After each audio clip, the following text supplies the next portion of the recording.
Y hoy hablamos de La península de las casas vacías de David Uclés. Bueno, pues a estas alturas ya sabéis que el libro tiene pues tintes de realismo mágico, así que nadie se sorprenda de lo que aquí yo pueda decir. Avisados estáis, así que comienzo. Pues estamos en la primavera de 1936 y Odisto va a tener su octavo hijo. En esa época, pues los hombres no asistían al parto de sus mujeres, así que lo que decide es darse un paseíto por el río, donde se entretiene pues pinchando la piel de las ciruelas, de un ciruelo Claudio que tiene, que están llenitas de luciérnagas, que lo que hacen es comerse la pulpa. Y finalmente, cuando ya se ha entretenido con eso, sube atravesando su huerta, que está dividido en 5 terrazas, con cosechas distintas en cada una. En el bancal que está atravesando ahora, Ceferino, el director de orquesta del pueblo, pues había tallado los instrumentos sin acabar de despegarlos del árbol. Así que siempre estaban a la intemperie, claro, estaban pues formando parte del árbol. Y cuando los tocaban, la música vibraba de tal manera en toda la tierra de alrededor, porque la melodía se extendía por las raíces del árbol, claro, porque los instrumentos estaban pegados. Entonces, en los días festivos, el pueblo se sentaba en los bancales colindantes al de que estaban los instrumentos para escuchar la música. Pero claro, habían tenido que dejar de hacerlo porque las pisadas de la gente arruinaban las cosechas. Bueno, pues Odisto tenía casi 50 años, era delgadito, era serio, tenía la piel dura, tenía ojos azules y su mujer María, pues tenía casi 40, era obesa, tenía carita afable y dentadura perfecta y lucía normalmente una ancha sonrisa. El cortijo en el que vivían no tenía nombre y tampoco era grande, solo había 2 habitaciones y una amplia habitación para todo lo demás. El dormitorio pequeño era el de Odisto y María y el otro el de los 7 niños vivos que habían tenido, 4 niños y 3 niñas. Y también el de la yaya materna pura. También vivía con ellos el tío paterno Ángel, que al quedarse viudo hacía ya 20 años se fue a vivir con el hermano Disto, pero no salía del huerto ni para dormir, o sea, dormía allí en las raíces de una higuera. Y aunque se carteaba con los suegros, que eran unos aristócratas toledanos que le invitaban todos los años a visitarlo, pues él no dejaba la huerta ni para atrás, vamos, de ninguna de las maneras. En la habitación grande pues estaban pues todos los bártulos para la limpieza, para cocinar, todo lo que se necesitaba y también una despensita al aire libre pues colgando del techo, que si chorizos, que si morcillas, que si pimientos, lo que hubiese. Y también había pues un baño, que el baño consistía en un humilde cubo con paja que había que vaciar pues cada poquito. Al acercarse Odisto a la casa para saber si por fin el niño había nacido, se le cruzó un jabalí rojo preciosísimo y él lo sintió esto como una señal.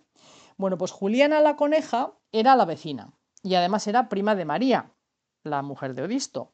Y en su casa, que era 4 veces más grande que la de Odisto, se había quedado a dormir pues toda la tropa, toda la chavalería, además de la propia familia de Juliana, que era su hijo mayor Antonio, que siempre dormía en la cuadra, y sus 2 nietos, Abundio y Jacobo. Claro que allí realmente pues, no estaba durmiendo ni Cristo porque todos estaban esperando al nacimiento del pequeñajo. Y vamos ahora con los hijos de Odisto y de María. Pues José era el mayor, era alto, espigado y tenía 20 años. Le seguía Ángeles, que era una chica muy trabajadora de 15 años. Y Pablito, que era su mellizo, pero que llegó 2 días después que ella, y este es el más interesado en la política. Después está Martina, que tiene 12 años y que no se separaba de Ángeles para nada y que la imitaba en todo.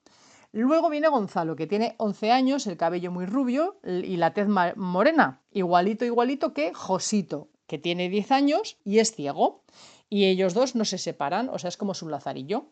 Y luego, por último, está la niña María Ángeles, que tiene 5 años, tiene el pelito cortado a tazón y, bueno, usa las ropas como nos ha pasado a tantos, heredado de sus hermanas.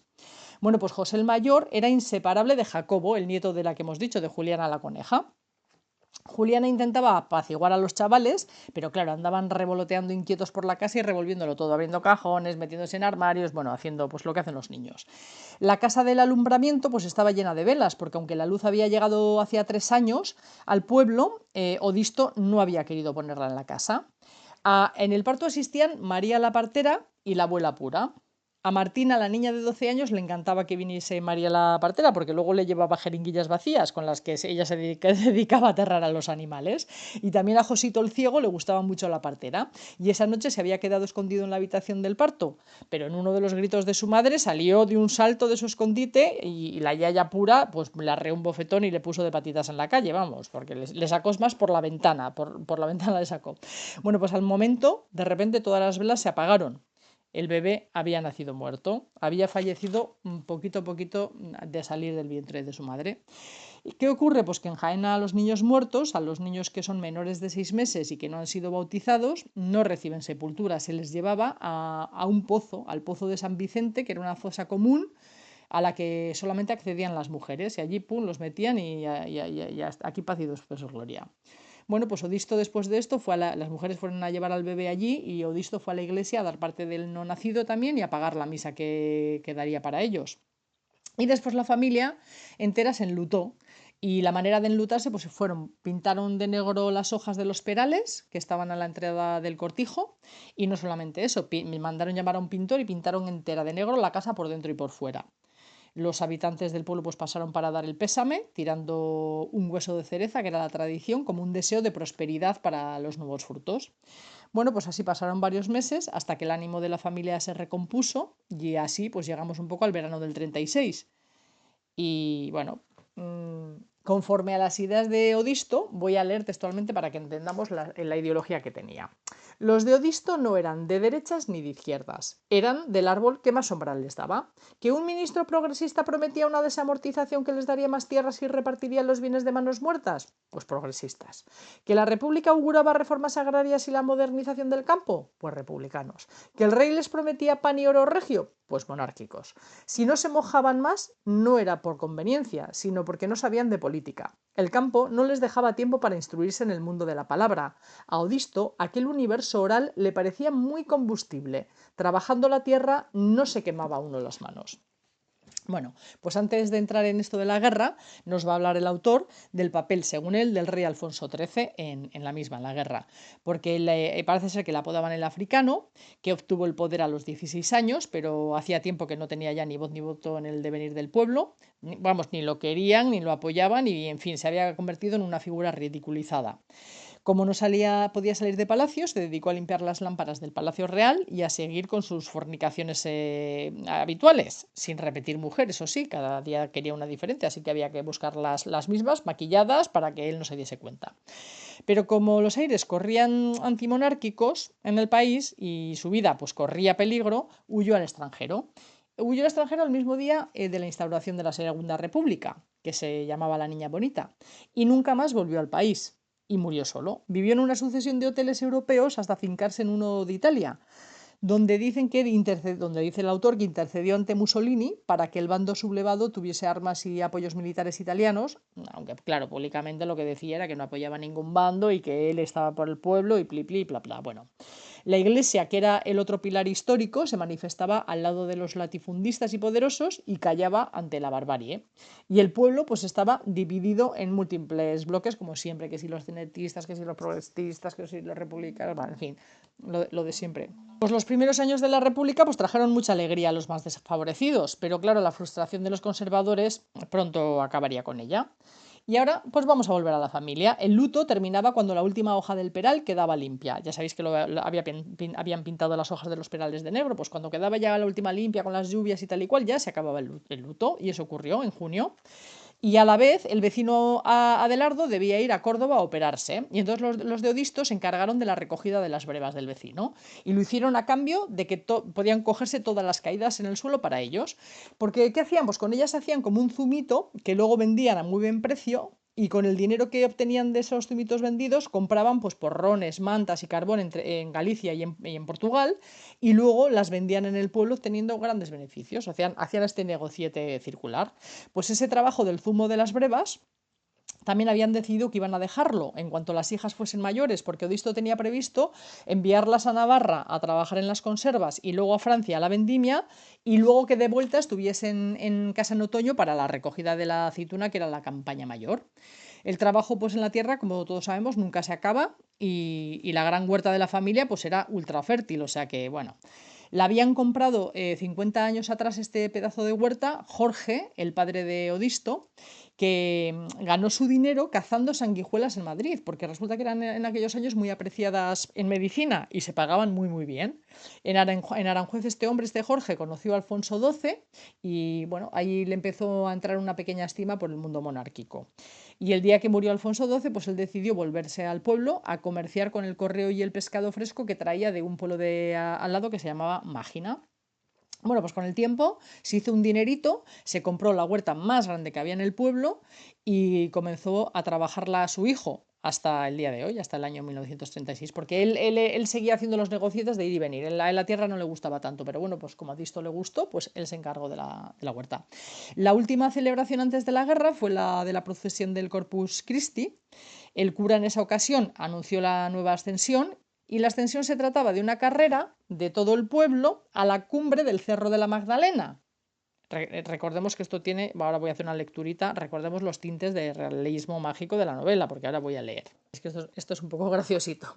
Con la señal del párroco, el pueblo entero se echó al monte, unos para intentar ser los agraciados y el resto para observar el milagro. A la familia de Odisto, el reciente luto por su hijo les impidió tomar parte en la carrera. Una vez que la primera familia llegaba a la cumbre del Cerro de la Magdalena, el punto más alto de la región, un rayo cegador de sol caía sobre ella, y tras un breve resplandor desaparecían. Tanto las almas como los cuerpos de los elegidos eran abducidos. El pueblo volvía entonces a la iglesia y allí oficiaba una misa en honor a aquellos a quienes nunca volverían a ver. A medianoche, el párroco, acompañado por Proto, el sereno y farolero del pueblo, acudía al cortijo que la familia ascendida había dejado en la tierra y cambiaba la cerradura. Aquel inmueble pasaba de inmediato a engrosar las listas de los bienes de la iglesia. No me digáis que no es buenísimo. Bueno, pues eso, ¿no? Pues esto es un detallito de la novela. Y seguimos. Luego nos cuenta que la última película que se estrenará en esos años será Morena Clara, que está protagonizada por Imperio Argentina, que su éxito la llevará a conocer a Adolf Hitler en el régimen alemán que había allí, a sufrir incluso los estragos del fascismo en un momento determinado, pero a no apartarse jamás de sus convicciones conservadoras. Y precisamente por esto no sería recibida luego después en Nueva York, por sus polémicas amistades con Adolfito. Y luego morirían en Benalmádena, pues en el siguiente siglo, en el siglo XXI. Bueno, pues a mediados de julio, volvemos a la familia, antes de que estalle la guerra, tienen que ir a la era a recoger los garbanzos, que estaba a media hora de camino, la era esta. Y claro, para evitar el calor de 40 grados, la familia pues decide levantarse a las 4 de la mañana. Habían anunciado que iba a haber una tormenta y Odisto temía esta tormenta, que había sido anunciada por quién, por Agrado. Porque Agrado, que había estado en el extranjero, era la encargada de pronosticar el tiempo por el método de las cabañuelas, que ya sabéis que consiste en medir rigurosamente el tiempo de los 12 primeros días del año y luego se relaciona cada día con un mes, o sea, el primero con enero, el segundo con febrero y así, y entonces ya te adivinan un poco el tiempo de todo el año. Bueno, pues las vainas, y claro, esta chica Grado había dicho que iba a caer un tormentón de 3 pares de narices. Bueno, pues las vainas de los garbanzos debían arrancarse de las matas de la planta y como las matas pinchaban, usaban unos calcetinitos ahí a modo de protección, que no sé si les protegería mucho, pero bueno.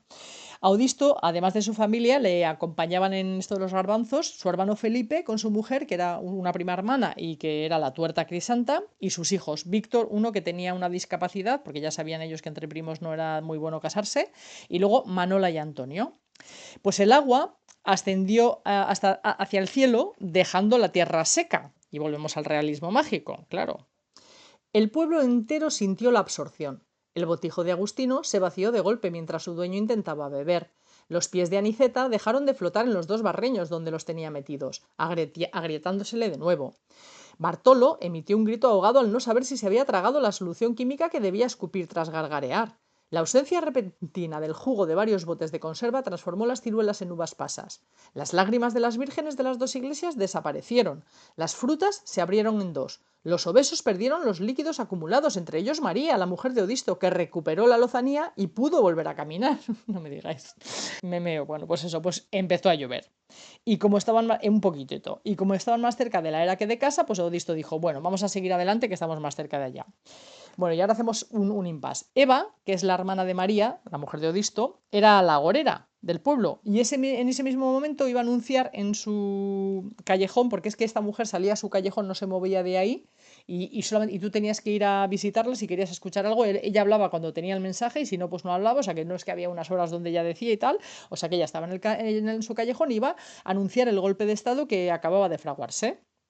Pero claro, nadie la va a oír. ¿Por qué? Pues porque resulta que es que no hay nadie allí. Como ella no se movía y había que estar allí a su lado cuando ella tenía algo que decir, pues en ese momento no había nadie. Los de Odisto estaban por allí y todo el pueblo andaba por donde le daba.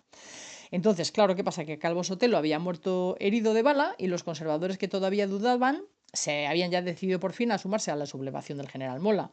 O sea que la derecha iba a dar un golpe de Estado e iba a intentar hacerse con el gobierno republicano. Y entonces para ello 20 emisarios iban a cruzar la península para entregar este mensaje. Y uno de ellos está cruzando justo en este momento la comarca de Jándula, que es donde tiene la acción lugar. Y hasta aquí puedo leer. Lo dejo en el capítulo 11. Seguid vosotras. Espero que os guste y hasta la próxima.